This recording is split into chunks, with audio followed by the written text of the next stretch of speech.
What I'm going to talk about is how to take all of the great work that you're doing and actually land it with your internal sales teams and your services team. We just had a great talk about all the positioning and all the campaigns and all the things that you're doing. But I'll bet a lot of you have a hard time actually seeing that land with the sales teams, with the services teams, with your partner sales, partner services team. And I want to talk about that. So before joining Highspot, I used to work at Microsoft. And rather than have a team of 1, we had a team of 400 in my team. And we had 100 product marketers. And I would say it's fair to say that we took that job very passionately, very seriously. We understood our products, we understood our competitors, we understood all the different personas. We thought long and hard about positioning, long and hard about messaging. We built lots of content. We actually built tens of thousands of pieces of content to support the $20 billion business that I was in charge of in marketing. And we were a mature team, so we knew not to just take all that wonderful work that we were doing and throw it over the wall. So we had dedicated people in the team to land it by audience, so what you would now call enablement. We didn't call it enablement back then, but there were enablement people. And we ran the playbook. We put it on the portal, we did webinars, we did email blasts, we actually flew around the country, we flew around the world and did expert sessions. And one of the things that I did as part of that job is I flew hundreds of thousands of miles. I would land in a country, I would talk to the leadership team, I would go on a sales call, I would linger on phone calls, and for those of you who've been doing this for a while, you know the end of the story. They weren't using our content, they weren't using our messaging, they weren't using our positioning, and they were talking about the product in ways that weren't inspiring to us at all, having worked so hard back at HQ. And this happens starting from small companies all the way up to these very large institutions. So the question is why? And I want to talk to you today about why and give you some new ideas and some new tools about how to actually solve this problem. So when this was happening, we asked ourselves why, we asked our teams why, we asked the audiences, we started talking to lots of other companies, all different sizes. As part of Highspot, I've talked to literally thousands of companies, different industries, different geos, different sizes. And the thing that's interesting is it's kind of a universal truth. Every product marketer I talk to basically says they do a ton of work, and then if they ever get near a sales call or a services call or talk to a partner, they can't believe how much that work is not being leveraged. And then you've heard all of these stats, and they're kind of tired and trite. I'll just mention them, but you've heard them 1,000 times. 70% of product marketing content is never used by the intended audience, sales and services. So if I built 10,000, and we really did work hard, if I built 10,000 assets as part of my Microsoft team, literally 7,000 assets were not being used. The ironic thing is that product marketing is frustrated, but sales is frustrated too, because they spend 4 to 8 hours a week, so 20-25% of their time, recreating content that already exists. So product marketing is frustrated, sales is frustrated, services is frustrated, and the question is, what can we do about it? So let's talk about the conventional wisdom, and then I'm going to give you a spoiler alert, which is the conventional wisdom is half the answer, and I'm going to hopefully give you an idea for the second half of the answer. So the first part of the answer is content management. Everyone tells you you're in product marketing, you have a content management problem. What they mean by that are things like findability, so search, recommendations, browsing, analytics, and governance. And the truth is, for most of you, you do have a content management problem. And you do have to solve it, and it's hard to solve, and I'll talk a little bit about it. The trick, though, is that what we've learned is that if you solve the content management problem, the content that you produce, the positioning, the messaging, it still won't land. So let's talk about content management, and let's talk about what you need to do differently once you have content management under control. So the first part of content management is findability. So it's searching and browsing and recommendations. The first question I always ask is, why do I have to worry about that stuff? I did the webinar. I did the email blast. I did all these internal things. The problem is, for most of your customer-facing teams, when you did it, didn't matter to them at all, because it wasn't relevant at the time. Your launch was interesting, maybe, if they were selling that product the day you launched it. Probably they weren't. When they became relevant, now they have to find it, and they have to use search and recommendations and browsing. The thing that I see the most problematic when you're thinking about this space is you should be loving your content and all of the things that you produce as much as like Amazon.com loves their products. So you should have an Amazon.com-like experience for your stuff. So if you don't have great search, you probably should fix that. If you don't have great ways to browse your content, and you're making your poor sellers and your service people do files and folders and all sorts of old school stuff, you should probably go fix that. So you need to get that under control. You need to have modern analytics. You need to know what problem you're trying to solve. So one problem might be that no one ever finds your content. That's that 70%. That's probably an awareness problem, maybe an education problem. It might be the case that people are definitely finding your content. They just don't like your content. They're not deciding to share it. That's a different kind of problem. That's a quality problem, maybe also an education problem. Maybe they find your content, they love your content, they share it with the prospect, and the prospect doesn't care. It doesn't drive any revenue. Modern analytics can tell you what is the problem you have with your content so you can begin to optimize it. And then finally, governance. You need to version it. You need to make sure it's fresh, all of those things. And this is hard. I don't want to diminish this. You can get a modern platform. We do this for a living. You have to go do this. But the thing I'll say is, once you get this done, you're halfway there. And I'll talk about the next half now. So before I talk about what the next part of the solution is, we have to kind of agree on what the goal is that you will do for a living with respect to the sales and services team. And what I'm going to say is that your goal is to elevate the conversation that your customer-facing teams are having to win and keep customers. Now you might think that sounds pretty darn simplistic. Clearly, winning and keeping customers is a lot more than about the conversation that the sales team and the services team is having. And that's true. You have an entire product strategy. You have an entire go-to-market strategy. But here's the thing to think about. If the entire product strategy that you're proud of and the entire go-to-market strategy that you're super proud of doesn't land in the conversation that your customer-facing teams are actually having with customers, then it totally dilutes your advantage. It totally dilutes your strategic advantage. It has to land with them if you want to gain strategic advantage. So that is actually your goal with sales and services, I contend. It's about elevating the conversation so it's the most effective it can be to win and keep customers. And I would also say that it's getting harder. So we all know this. Competition is moving faster than ever. Prospects are coming in more educated than ever. I can't tell you how many times I talk to a product marketing team and they'll give me a story about the fact that they listened in on a call, like a recorded call, and the prospect was more informed than their person because they had done the research, they had gone on to things like G2 Crowd, they had looked at social media, they had gone to their network, they knew a lot about the product. So winning customers and keeping customers and exceeding their expectations is super hard. So all the work that you do is super important, but you got to get them to use it, and that's what I want to talk about. So in a world where this is what you have to go do, let's talk about very specifically what we mean by a customer conversation, because that sounds pretty highfalutin and kind of abstract. What I mean by a customer conversation is that every time, for every situation, for every persona, that customer-facing person, that salesperson, that services person, whatever, knows what to know, what to say, and what to show. And this is one of those weird things that is really easy to state and really hard to get right. So, and if you think about it, if you step back and you think, what if all of my customer-facing teams used all of my stuff, product messaging, positioning, content, and for every situation, for every objection, for every event like this, they truly knew what to know, what to say, what to show, it would change your stars. You would literally increase your win rate, you would increase your deal velocity, you would increase your retention, your stars would be changed.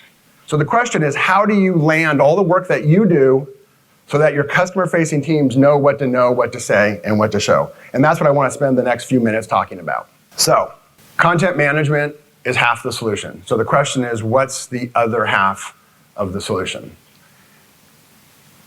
It's guidance. You have to give the sales and services team an instruction manual on what you want them to do with your content. If you don't give them the instruction manual, they will absolutely make it up. And that's when you get on the call and you're like, oh my God, how did you make it up? That's not what I intended at all. But you never wrote down what you wanted them to know and say and show. So you have to go do that. So let's talk about what that actually means. So guidance is this really interesting thing. Guidance is pivoted around action. It's things like an objection. I get an objection by a certain persona in a certain segment, and what do you want me, the services person or the salesperson, to know and to say and to show? Or compete, or cross-sell, or upsell. The other thing that's really interesting as marketers is we tend to think in terms of content and segmentation and personas and all of those kinds of things. The sales and services team tend to think in action. They tend to think about things like you hear about sales motions, upsell motions, cross-sell motions. And so they think in action and we think in content. And the guidance, guidance is the bridge between those. Guidance takes your content and wraps it in action so that the sales and services people know what to do with it. So what is a piece of guidance, just very concretely? A great example of guidance would be a sales play. We're talking about launch. Here's a launch sales play. It literally says for the person what to know, what to say, and what to show. So you have this BOM right now, this bill of materials, you have all your stuff laid out, and then you handed it very beautifully and nicely to the sales team. But you never told them how to action that in all the situations that they're going to be in. That's what guidance does. It really wraps it into action. So if you think about it, guidance is the thing that turns content into action, and I would contend guidance is a bridge between marketing and sales. Because you have marketing thinking in terms of content, not exclusively, of course, but mostly thinking in terms of content and the bill of materials that we produce for the various things. And you have sales and services thinking about things in terms of the actions that they have to perform. Guidance is a bridge, and in fact, in teams that adopt this, what you'll see is they actually start talking differently. Sales doesn't ask PMM for a piece of content. They say, hey, I need a play on the objection for North America for this competitor. What do I do? And then you say, here's the play, and we'll talk about how you build those plays. It's not easy. Here's the play, and here's 4 pieces of content. The battle card, the compete, tear down, all the things that you are already doing. But now it's wrapped in the context that I, as a salesperson or a service person, can actually use. Okay, so the good news is this truly works. The bad news is it's actually a little bit hard. Because the question is, who builds this wonderful guidance? What to know, what to say, what to show? You might think, you build the guidance. You're the experts. You built all the content. Well, it turns out you guys aren't on the phones every day with customers and with prospective customers. You don't know all of those selling situations intimately with all the nuance that you need. So actually, you're the content expert. You're the topic expert. You're the persona expert. But you're not actually the action sales situation expert. So you think, well, okay, so PMN can't write it. We'll have sales and service write it. By the way, they're writing it right now. Because you didn't write it, that's who's writing it. And that's when you visit them and you're like, oh my God, stop writing that. So they'll write it.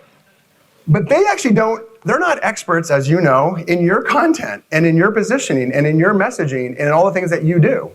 So they actually aren't really equipped to write it, but they have really critical information. And then you might think, well, the new world of enablement, and we're an enablement vendor, so of course I'm going to say enablement writes it, but they're not a topic expert, a content expert, and they're not an audience expert. So they can't write it either. So the question is, how do you write it? And it turns out all 3 of those functions have to come together to write it, which means that you literally, if you adopt this, have to work differently. You're going to have meetings that you didn't have before. All of a sudden, you're going to be thinking to yourself, I have a great bill of materials. Let's just keep using launch. I have a launch. I'm so excited about it. I have 19 things part of that. Now I got to go build the guidance, which means I'm going to call meetings with my various audience SMEs, subject matter experts, and my various enablement people to build the guidance to land my bill of materials. It's a new way to work. And in fact, when you think about all that analytics, no say show is a really good way to think about how you analyze the performance of your campaigns with respect to sales and services. Obviously, you're doing campaigns outside that, but this is about sales and services. So you're going to have to use modern analytics. We talked about that. But now if you think about no say show and you really want to get a view on how your stuff is landing, now you have to bring in analytics from everywhere. You have to bring in analytics from your training systems.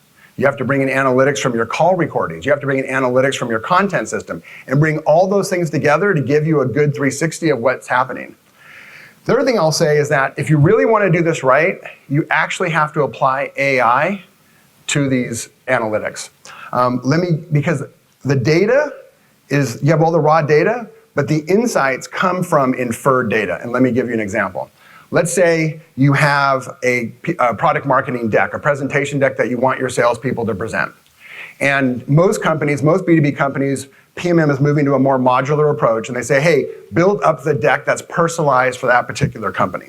So you have your main master deck, and then you have, let's say, 1,000 salespeople, and they pitch that deck one time each to each customer. And now you want to do the most obvious PMM thing in the world. I want to do attribution of influence revenue to my main master deck to prove it so I get not one person, but maybe 3 people for my 800-person company. What's the influence revenue of your master deck in the data? It's 0. It never saw the light of day. No one ever pitched that deck. They changed it. They added agenda. They added a logo to each of those 1,000. What's the influence revenue on each of those 1,000? It's just some little slice, because by definition it was one customer. The business influence revenue is that first deck and the 1,000 variations. And that family of decks, that is the real influence revenue. And it's not in the data per se. It has to be inferred from the data using AI inferencing. In this case, I'm talking about a technique called content genomics, which maps out the variations of content. There's lots and lots of examples if you want to get analytics to be done right in this world. But the key thing to take away is you want to look at your metrics, not just in how your content's performing, but how it's landing, and how it's landing through the lens of know, say, and show. Okay, so back to the beginning. Product marketing, content messaging, positioning product. I'm not saying to do anything differently here. I am saying in the new world, you don't just think about content as your main deliverable. You actually now have 2 main deliverables: content and guidance. Guidance is something you have to do as joint work with your audience SMEs and with your enablement SMEs, but that is another first-class deliverable in your world. And if you do that, I think you'll see an increase in the particular metrics that you care about. It's not because guidance is some magic fairy dust. It's because guidance actually delivered the stuff that you did originally, and the stuff you did originally, content, messaging, positioning, product, you did that, hopefully, to increase win rates, renewal rates, deal velocity, buyer satisfaction. And so now that it lands, you'll actually see those metrics improve. So, now what? This talk is asking you to actually think differently, and in particular, you have 2 main deliverables. You have your bill of materials, the BOM that you know and love for a launch, for an event, for all the things that you do as product marketers, but now you have to put guidance around it. So for example, when we came to this event, we didn't give to the people manning the booth and give to everyone a bunch of content. We gave them a play, the PMM play, and then part of that had content, social outreach, social touches, all of those things, but it was all wrapped in what to know, what to say, and what to show. So you really do think differently about your core job.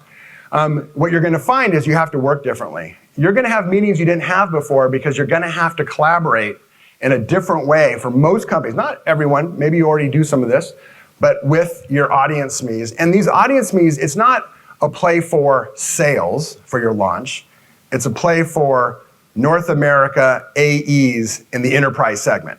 Because for most companies, the SMB segment in EMEA might be a very different play.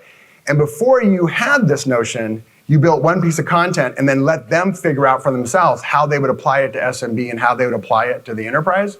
Now you're going to help them through this guidance. And the difference about thinking differently and working differently is that guidance. This notion of guidance in your system as a first-class deliverable. So, thank you so much, and happy to talk more questions, and also at booth 15 if you have other questions.